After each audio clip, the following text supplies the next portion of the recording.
was trying to practice on my own, and very soon I came to the conclusion that if I was going to get anywhere in my meditation practice, I was going to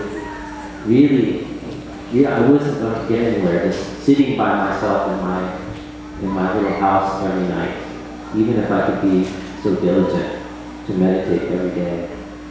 I had the sense that training the mind was something that's very difficult, and I would need probably not just a good teacher, but also a facility and a chunk of time to really work intensively at training the mind.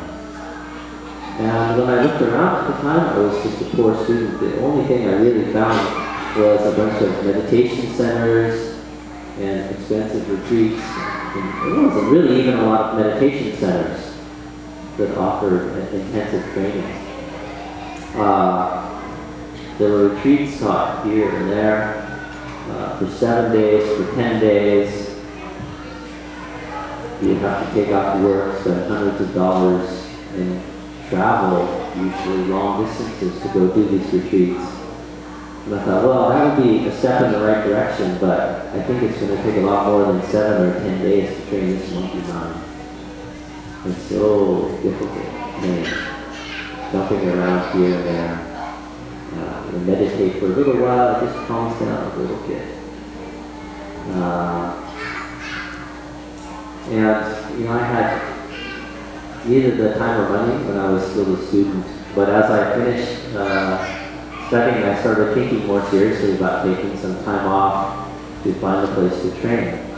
And when I looked around, I didn't find any suitable monasteries. This was 20 years ago, so Ajahn Ricky was 6 years behind. He probably hadn't even thought of building a lot of atamma. Chicago.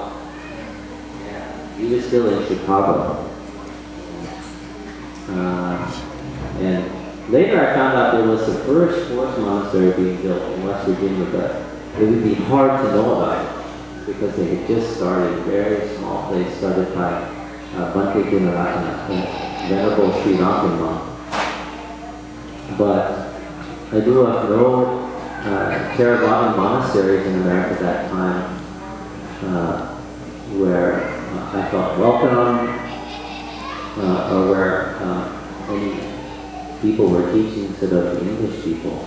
So that's not to say that there weren't any, but if there were, they weren't easy to find.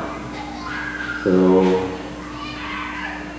in order to get training, I went off to Asia and eventually found my way to Thailand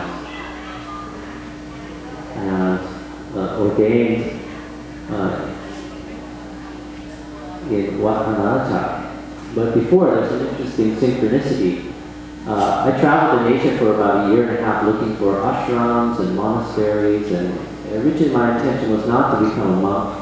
I was just looking for places that I could study sort of long term, so I could really train the mind and develop some skill in meditation and a deeper kind of understanding of the Buddha's teaching and how to be happy. But when I was in India, I met a Western monk who had ordained in Sri Lanka. And this really surprised me. I've never considered that a Farang or a Westerner could be a Buddhist monk until I met this monk. I had seen some of the Tibetan monks, and I had of course seen a lot of the sadhus and yogis wandering around India, and thought, these guys are lucky, to be born in India or be born in a country and a culture where somebody wants to train in meditation and pursue the holy life. There's opportunities for that. And in my country, I didn't see those opportunities. That's why I traveled to Asia. But when I met this Western monk, I started to study with him. He told me, oh, yeah, you can ordain too. If you're really sincere about training the mind, you could ordain here in India, or you could go to Sri Lanka, where I trained. You could even go to Burma. And he said, but the best conditions probably are to go to Thailand. he said there's a good international monastery there, and if you want to train, you should go there.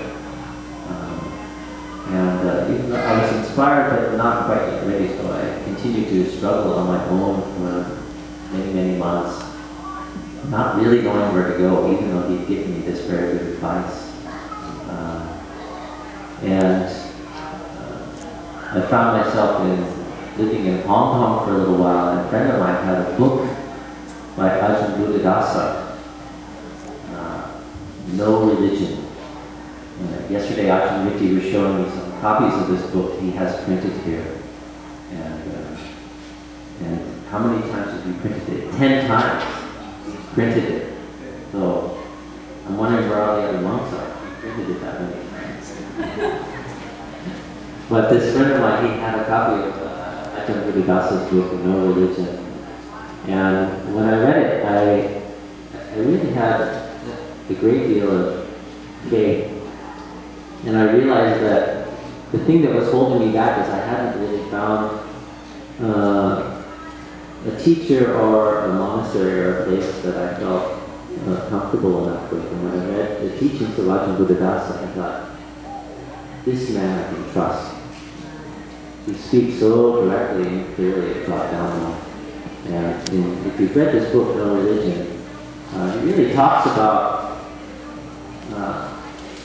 how the truth isn't really captured or owned by any people or any race or any religion. The truth is the truth. And